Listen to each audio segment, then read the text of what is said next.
오늘 하나님께서 우리에게 주시는 말씀은 에베소서 5장 15절에서 21절까지의 말씀입니다. 함께 읽겠습니다. 그런즉 너희가 어떻게 행할지를 자세히 주의하여 지혜 없는 자 같이 하지 말고 오직 지혜 있는 자 같이 하여 세월을 아끼라. 때가 악하니라. 그러므로 어리석은 자가 되지 말고 오직 주의 뜻이 무엇인가 이해하라. 술 취하지 말라. 이는 방탕한 것이니 오직 성령으로 충만함을 받으라. 시와 찬송과 신령한 노래들로 서로 화답하며 너희의 마음으로 주께 노래하며 찬송하며 범사의 우리 주 예수 그리스도의 이름으로 항상 아버지 하나님께 감사하며 그리스도를 경외함으로 피차 복종하라.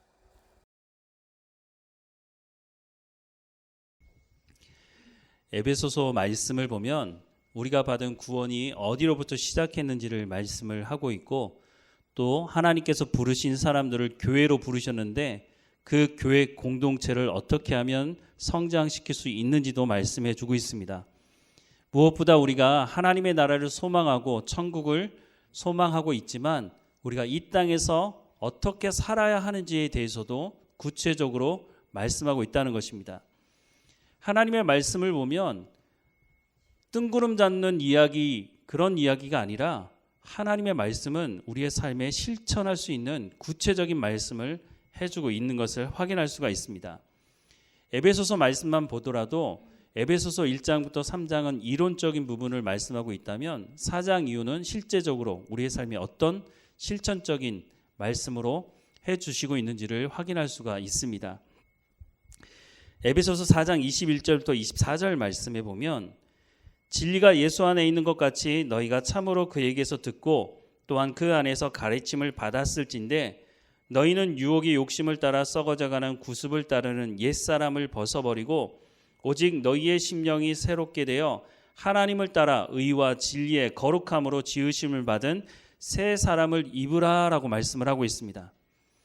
이렇게 말씀하시는 이유는 우리가 하나님의 말씀을 따라 우리의 삶의 현장에서 순종하며 살아갈 수 있는 길이 무엇인지를 구체적으로 말씀해 주고 있는 것입니다.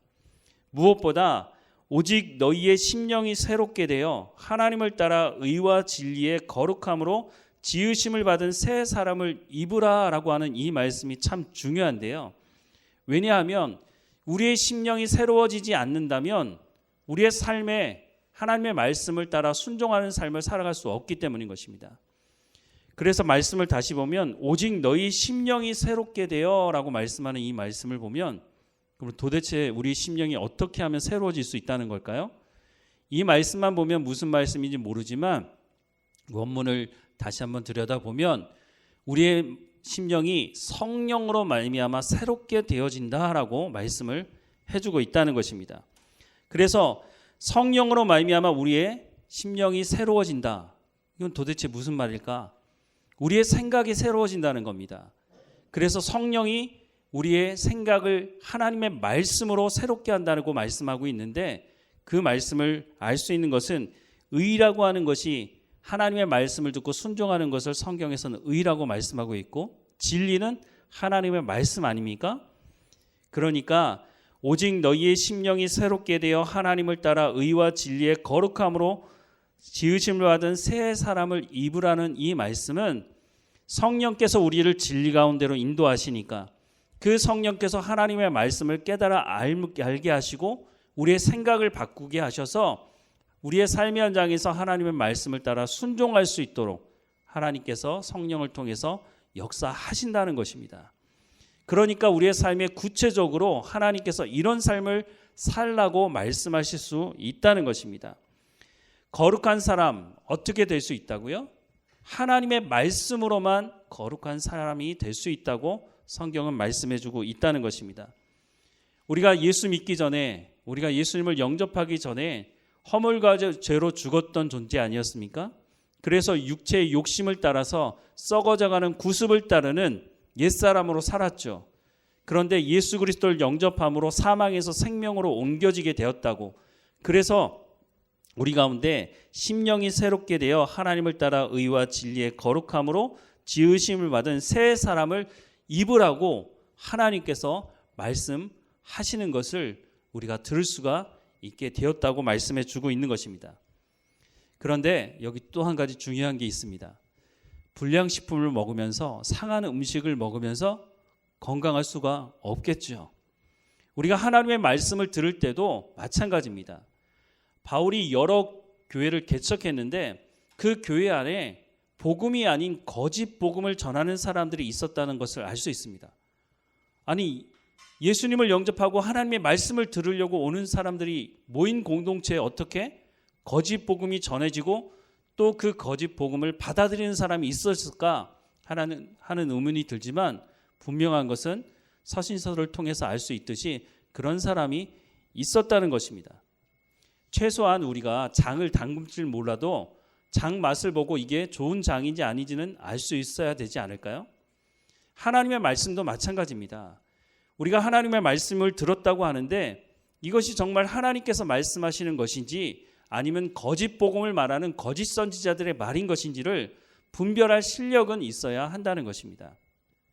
다시 돌아와서 에베소서 4장 25절 이하의 말씀에 보면 구체적으로 하나님의 부름을 받은 사람들은 이런 삶을 살아야 한다라고 말씀을 해주고 있는데 우리 함께 같이 읽어보겠습니다. 25절부터요.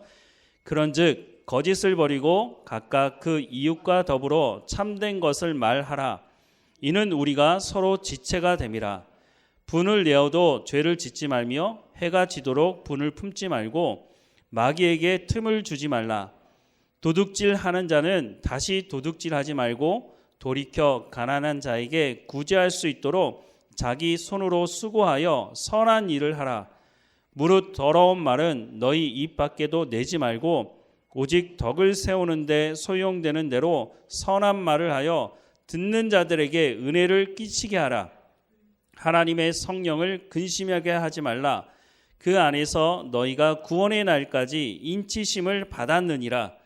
너희는 모든 악독과 노함과 분냉과 떠드는 것과 비방하는 것을 모든 악의와 함께 버리고 서로 친절하게 하며 불쌍히 여기며 서로 용서하기를 하나님이 그리스도 안에서 너희를 용서하신과 같이 하라.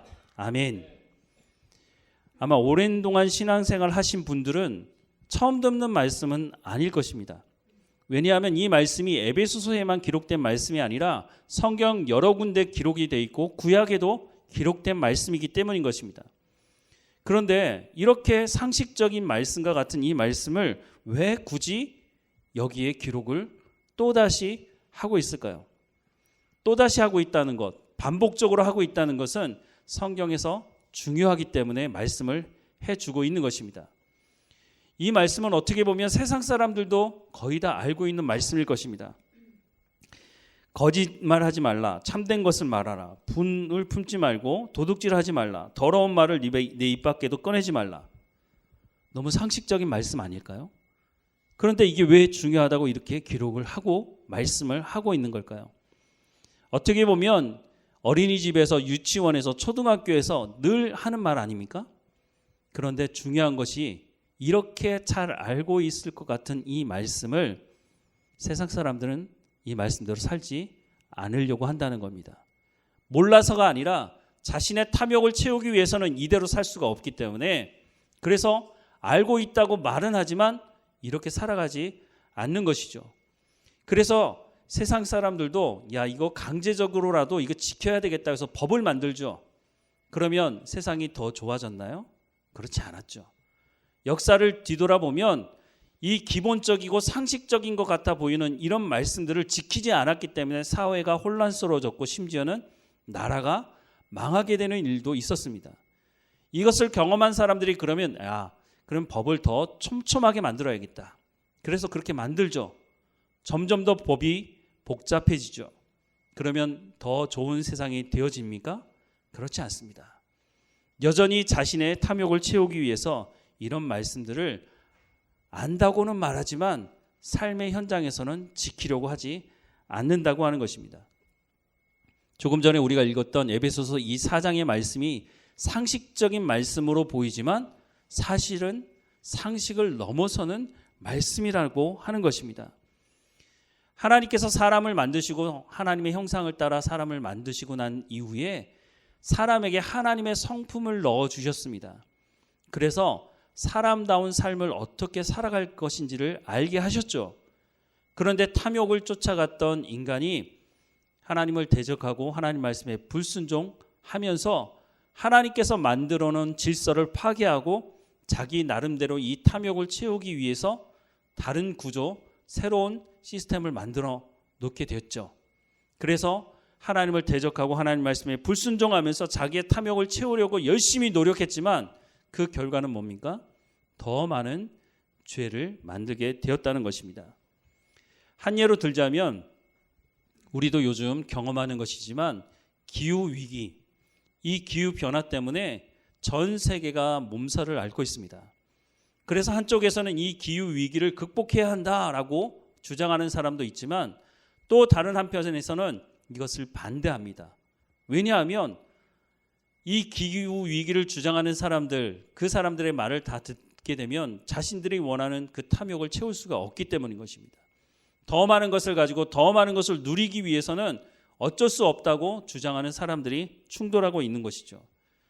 그래서 여러분들도 뉴스를 통해서 보시지만 1년 동안 비가 내려야 될 그 강수량이 비가 하루아침에 내려서 홍수가 나기도 하고, 얼마 전에 보니까 브라질은 곧 가을이 이제 다가오나 보더라고요. 근데 가을을 코앞에 두고 있는데 무려 체감 온도가 무려 섭씨 62도. 상상이 되십니까? 62도. 사막에서도 그렇게 덥지는 않을 것 같은데 그런 일이 지금 벌어지고 있는 거죠. 북극의 얼음이 녹아내려서 심지어는 한 나라 전체가 물에 잠기기 시작하는 나라들도 있습니다. 이런 모습을 보면서 기후위기를 극복해야 된다고 주장하는 사람들이 있지만 그렇지 않은 사람들이 있기 때문에 충돌이 여전히 일어나게 되는 것이죠. 지구가 뜨거워져서 그렇다고 하니 뜨겁지 않도록 해야 한다고 주장을 하지만 여전히 이 기후위기 앞에 많은 사람들이 자신의 탐욕을 멈추지 않으려고 하는 것을 알 수 있습니다.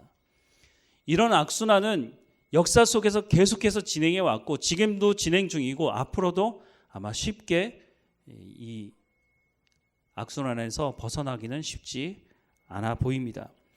그러면 왜 이 문제가 이렇게, 어떻게 보면 상식적인 문제 아닐까요? 모두가 살 수 있는 길은 이 기후위기를 극복할 수 있는 길을 선택을 해야 되는데 왜 쉽게 그 결정을 하지 못할까요?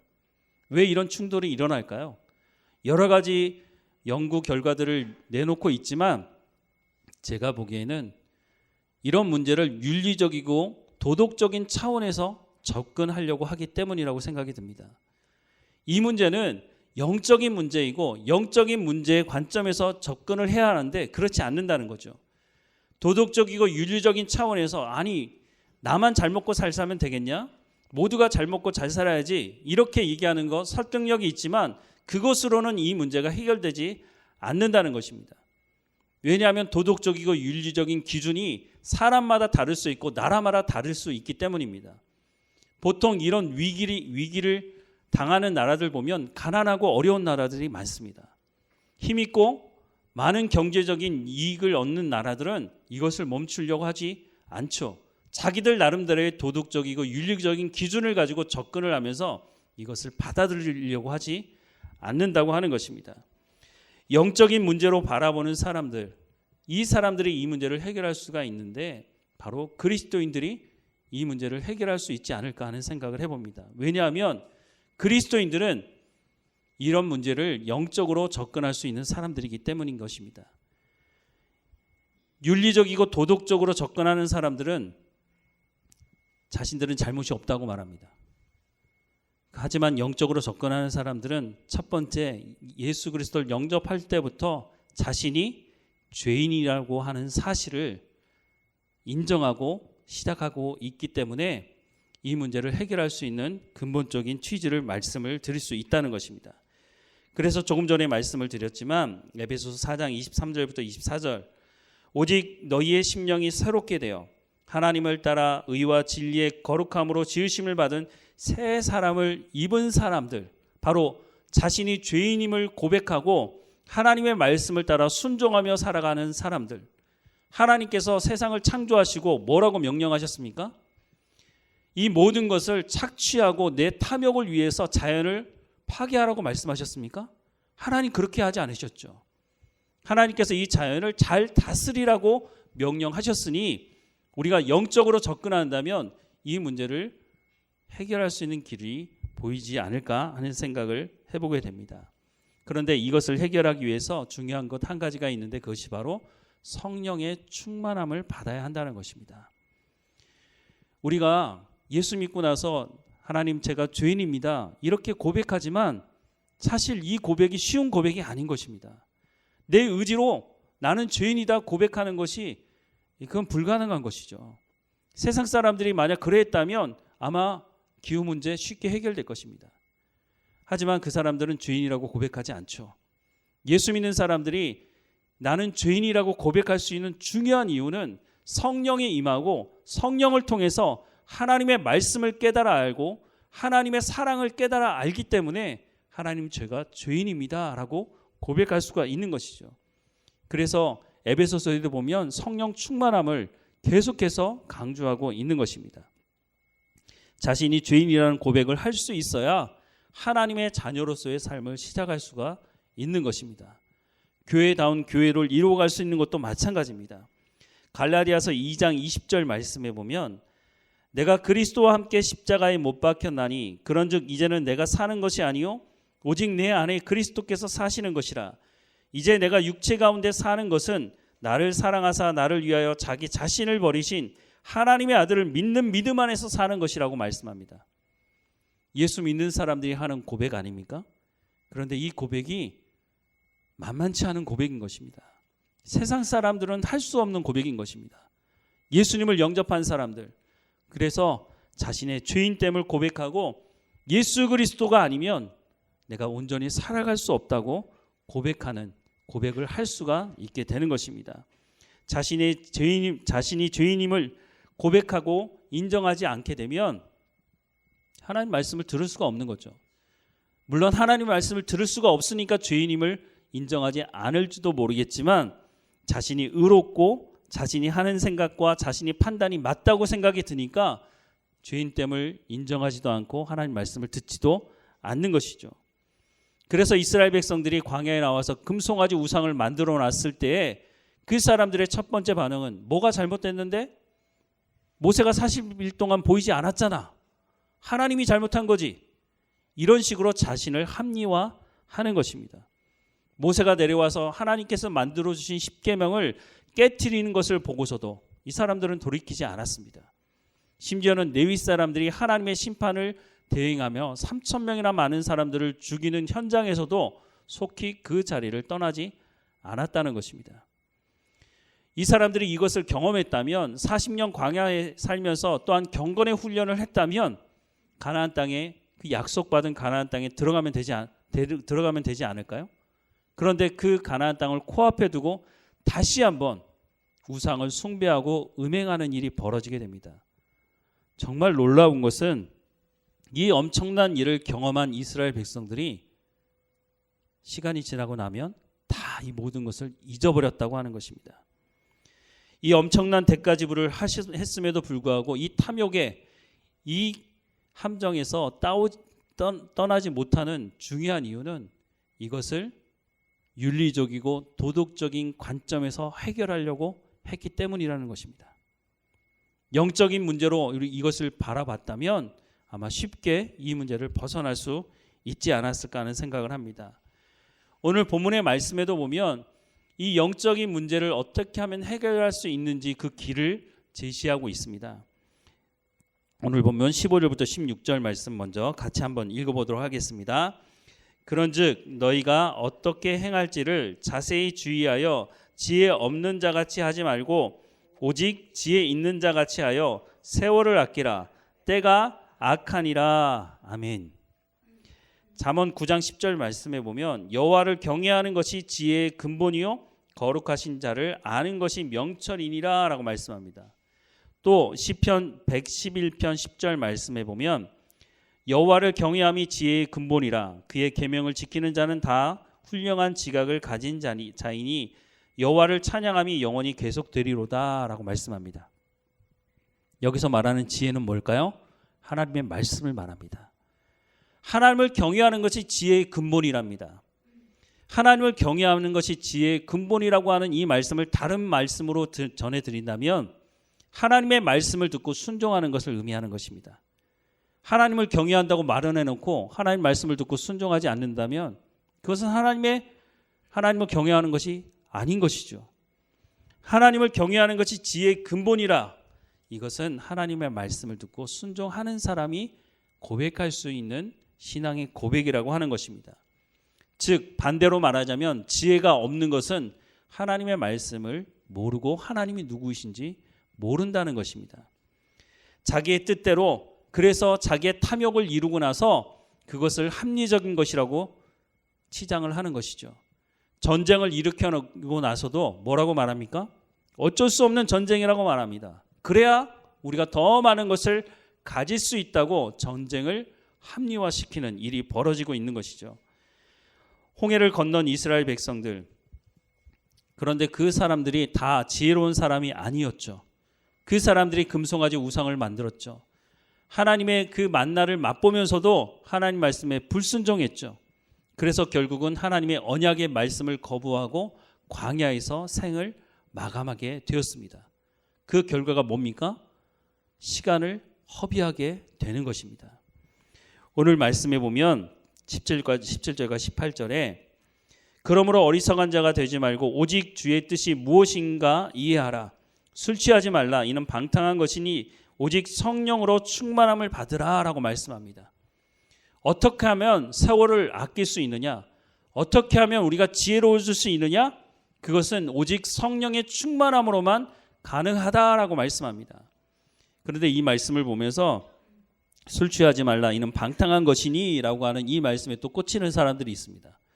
그러면 술을 먹어도 된다는 말이냐 안 된다는 말이냐, 이 문제는 나중에 한번 제가 시간을 내서 말씀을 드리겠는데 어쨌든 중요한 것은 오직 성령의 충만함을 받으라 라고 말씀하고 있다는 것입니다.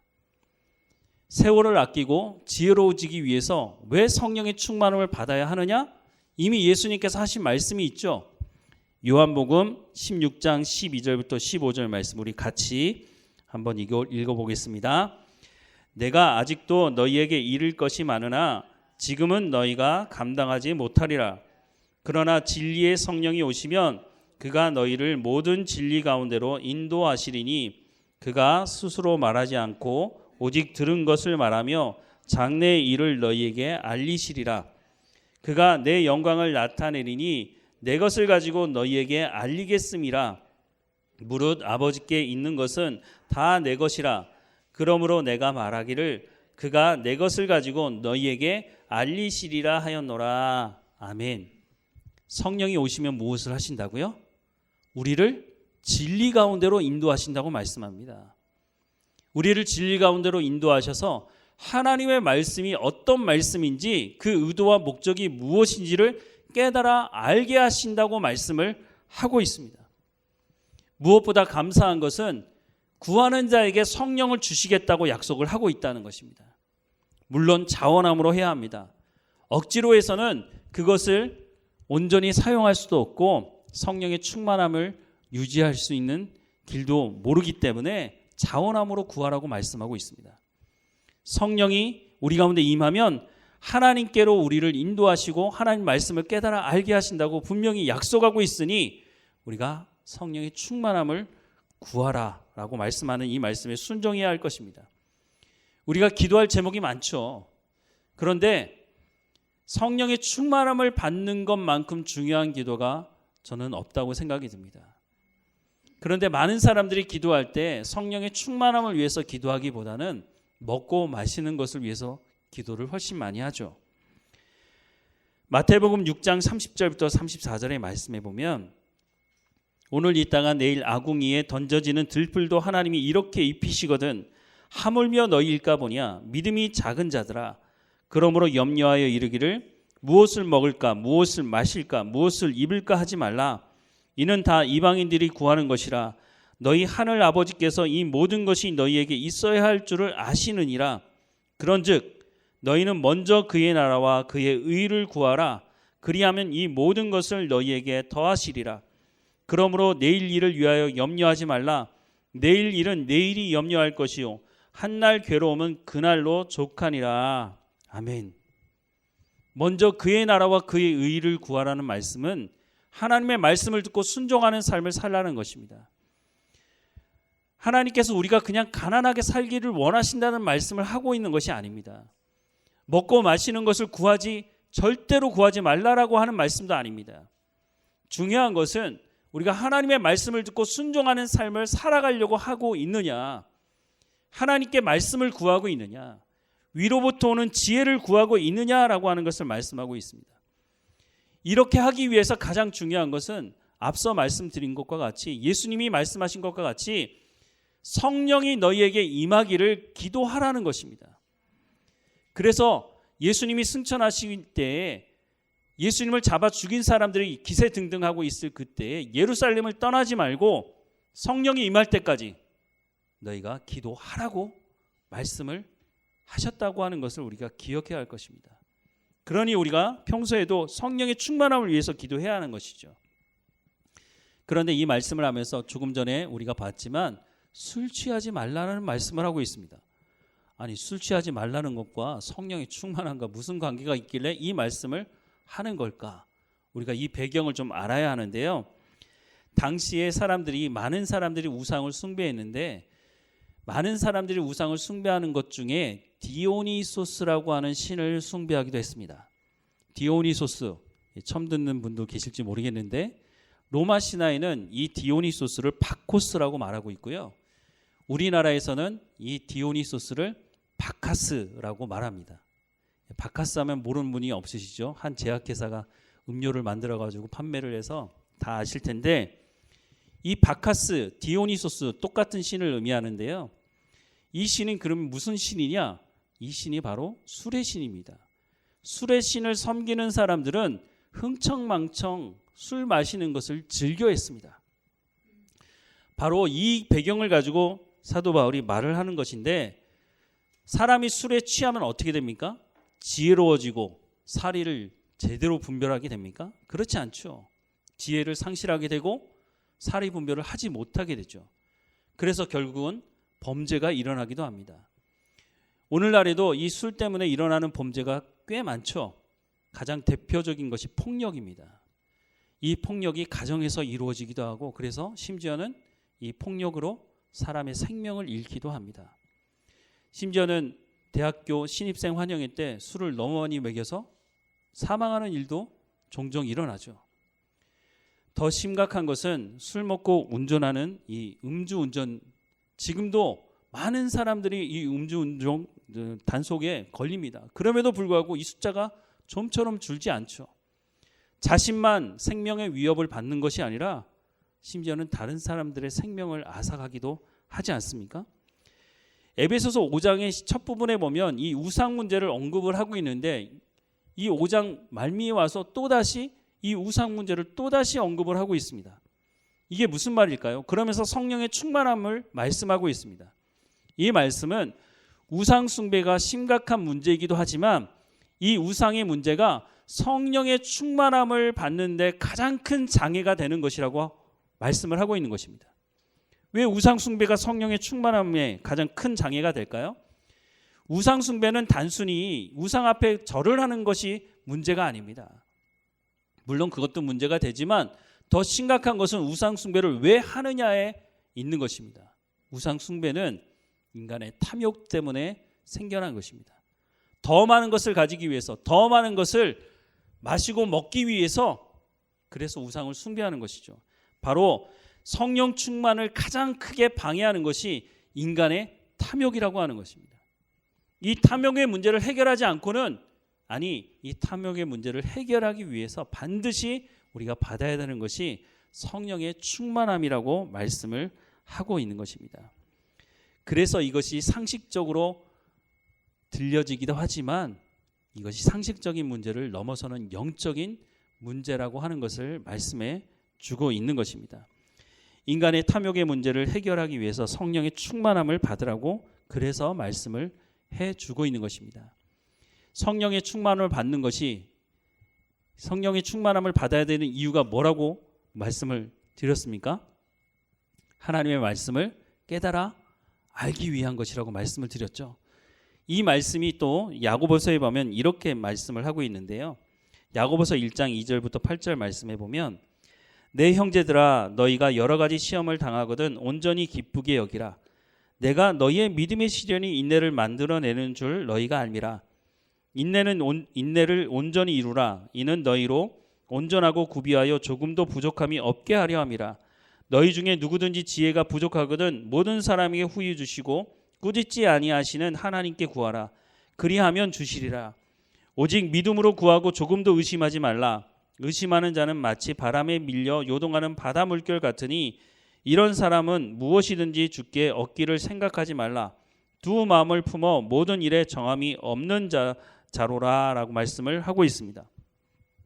시험을 당하는 사람이 기뻐할 수 있을까요? 하나님께 그렇게 말하지 않을까요? 하나님 도대체 왜 나에게 이런 시험을 당하게 하십니까? 그런데 야고보서에는 5절 말씀을 다시 보면 너희 중에 누구든지 지혜가 부족하거든 모든 사람이 후히 주시고 꾸짖지 아니하시는 하나님께 구하라고 말씀을 하고 있습니다. 시험을 당하는 사람에게 말하는 말입니다. 그리고 참고 인내하랍니다. 이게 도대체 무슨 말일까요? 우리가 시험이 없게 해달라고 하나님께 기도한다고 해서 우리가 시험을 당하지 않는 것이 아닙니다. 여러분 학교에서도 왜 시험을 봅니까? 시험을 봐야 자기 실력을 알 수 있는 거죠. 내가 30점짜리 실력을 가지고 있는지 내가 90점짜리 실력을 가지고 있는지는 시험을 봐야 아는 것입니다. 그래서 하나님께서 우리를 시험 가운데 밀어 넣으실 때가 있습니다. 우리를 망하라고 그 자리에 집어넣는 것이 아니라 그 시험을 통해서 하나님께서 우리에게 배울 수 있도록 한 것이 있는데 그게 뭐라고요? 위로부터 오는 지혜, 하나님의 약속의 말씀을 알므로 우리의 믿음이 성장할 수 있도록 하기 위한 것이라고 말씀을 해주고 있는 겁니다. 그러니 그리스도인들에게 시험은 세상 사람들은 그렇게 보지 않지만 유익한 것이 있는 것이죠. 그런데 이 하나님의 말씀을 깨달아 알고 믿음을 성숙시킬 수 있는 시작이 뭐라고요? 성령의 충만함이라는 것이죠. 하나님께서 말씀하셔도 그 말씀을 깨닫지 못하면 그것이 우리에게 무슨 유익이 되겠습니까? 그런데 성령께서 하나님의 말씀을 깨달아 알 수 있도록 하시니 그러니 성령의 충만함을 받으라라고 말씀을 하고 있는 것이죠. 우리가 날마다 깨어서 성령의 충만함을 받기를 기도해야 할 것입니다. 성령이 충만한 사람에게 술을 마셔라 마시지 말라 사실 말할 필요가 없는 거죠. 초두에도 말씀을 드렸지만 거짓말하지 말고 참된 것을 말하고 분을 내어도 죄를 짓지 말며 도둑질하지 말고 가난한 자들에게 구제하고 오직 덕을 세우는 데 소용하는 대로 선한 말을 하고 성령을 근심하게 하지 말라. 이 말씀은 성령이 충만한 사람이 행할 수 있는 바로 그런 삶이라고 하는 것을 말씀해 주고 있는 것입니다. 또 오늘 본문에 보면 이 성령의 충만함을 받은 사람의 특징을 말씀하고 있는데 19절부터 21절에 시와 찬송과 신령한 노래들로 서로 화답하며 너희의 마음으로 주께 노래하며 찬송하며 범사에 우리 주 예수 그리스도의 이름으로 항상 아버지께 감사하며 그리스도를 경외함으로 피차 복종하라 라고 말씀합니다. 성령이 충만한 사람은 하나님을 찬양하게 됩니다. 하나님은 우리의 찬양을 받으시기에 기뻐하신다고 말씀합니다. 우리의 자녀들이 엄마 아빠가 최고야 라고 말해주면 혹시 기분 나쁘신 분이 계신가요? 내가 엄마 아빠의 딸로 아들로 태어나서 너무너무 감사해요 이렇게 말한다면 기분 나쁘신 분이 계신가요? 아니죠. 너무너무 기분이 좋죠. 큰 선물을 받지도 않았는데도 그 말 한마디 때문에 얼마나 기분이 좋습니까? 찬양이 그런 것입니다. 성령이 충만함을 받은 사람은 하나님을 찬양합니다. 하나님이 어떤 분이신지를 노래하게 되는 거죠. 그런 것을 하나님 너무너무 기뻐하신다고 말씀하고 있는 것입니다. 우리가 하나님의 마음을 알아야 하나님을 기쁘시게 할 거 아닙니까? 자녀들이 부모의 마음을 기쁘게 하려면 부모의 마음을 알아야 하듯이 우리가 하나님을 알아야 하는데 성령의 충만함과 그것은 또 무슨 관계가 있을까? 고린도전서 2장 10절부터 14절을 보면 이런 말씀이 있습니다. 오직 하나님이 성령으로 이것을 우리에게 보이셨으니 성령은 모든 것 곧 하나님의 깊은 것까지도 통달하시느니라. 사람의 일을 사람의 속에 있는 영 외에 누가 알리요? 이와 같이 하나님의 일도 하나님의 영 외에는 아무도 알지 못하느니라. 우리가 세상의 영을 받지 아니하고 오직 하나님으로부터 온 영을 받았으니 이는 우리로 하여금 하나님께서 우리에게 은혜로 주신 것들을 알게 하려 하심이라.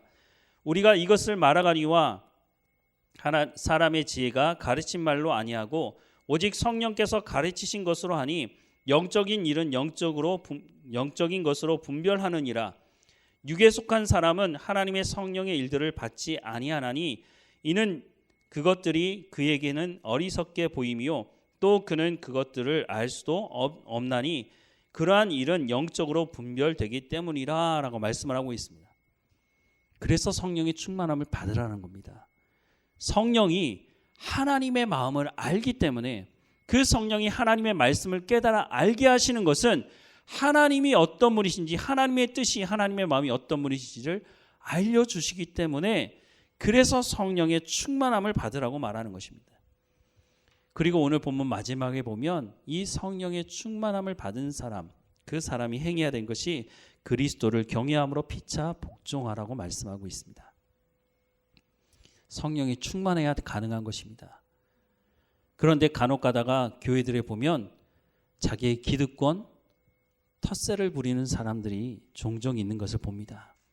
그 사람은 성령의 충만함과 거리가 먼 사람입니다.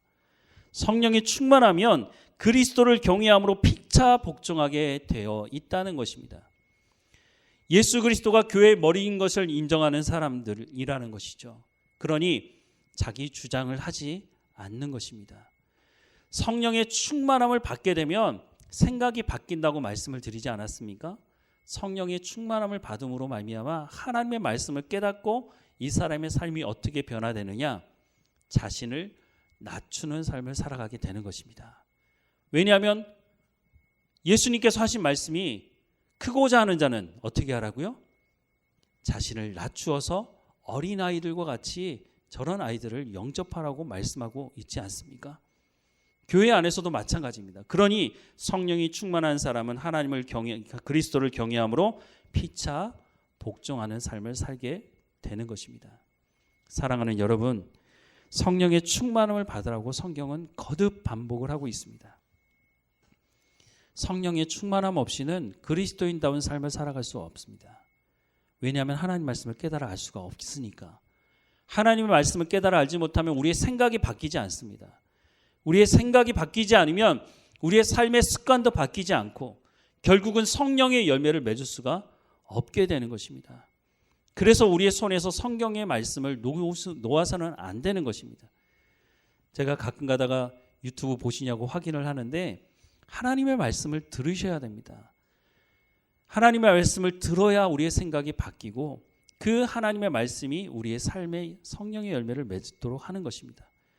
제가 드리는 말씀이 아니라 성경이 하는 말씀이고 구하는 자에게 성령을 그래서 주시겠다고 예수님께서 약속의 말씀으로 우리 가운데 해주고 있는 것입니다.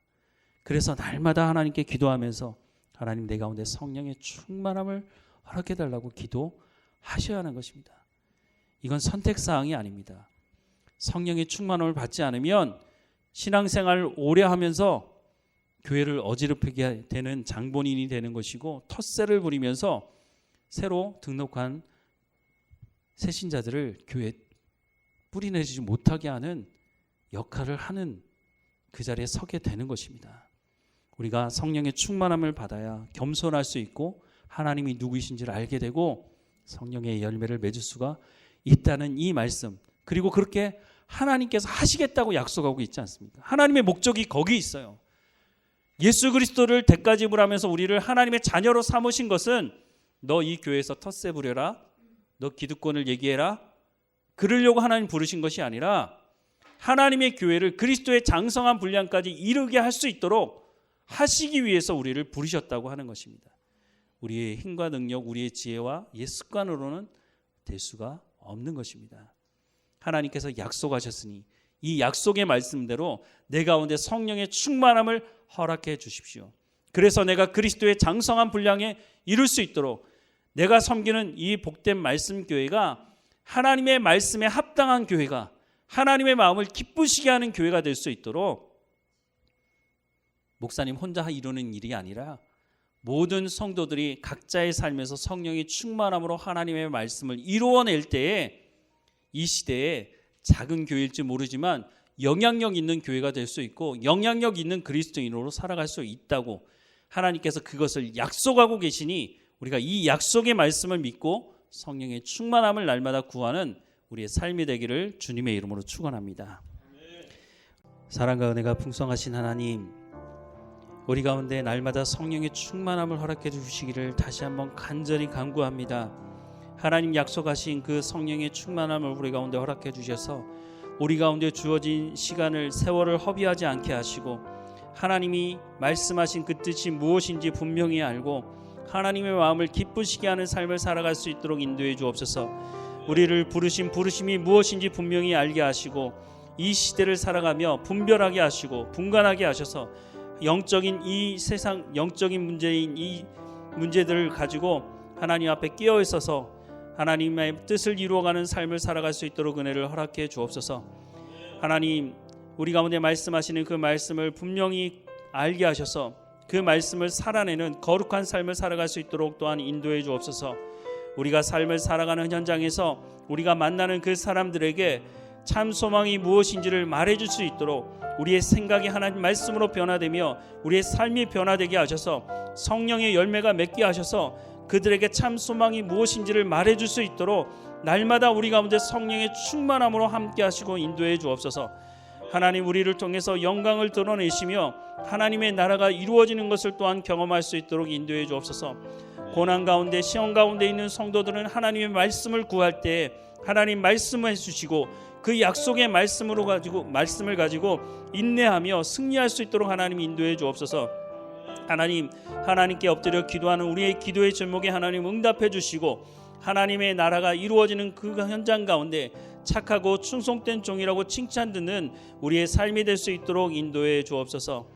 우리를 인도하시는 하나님께 감사하고 예수님의 이름으로 기도합니다. 아멘.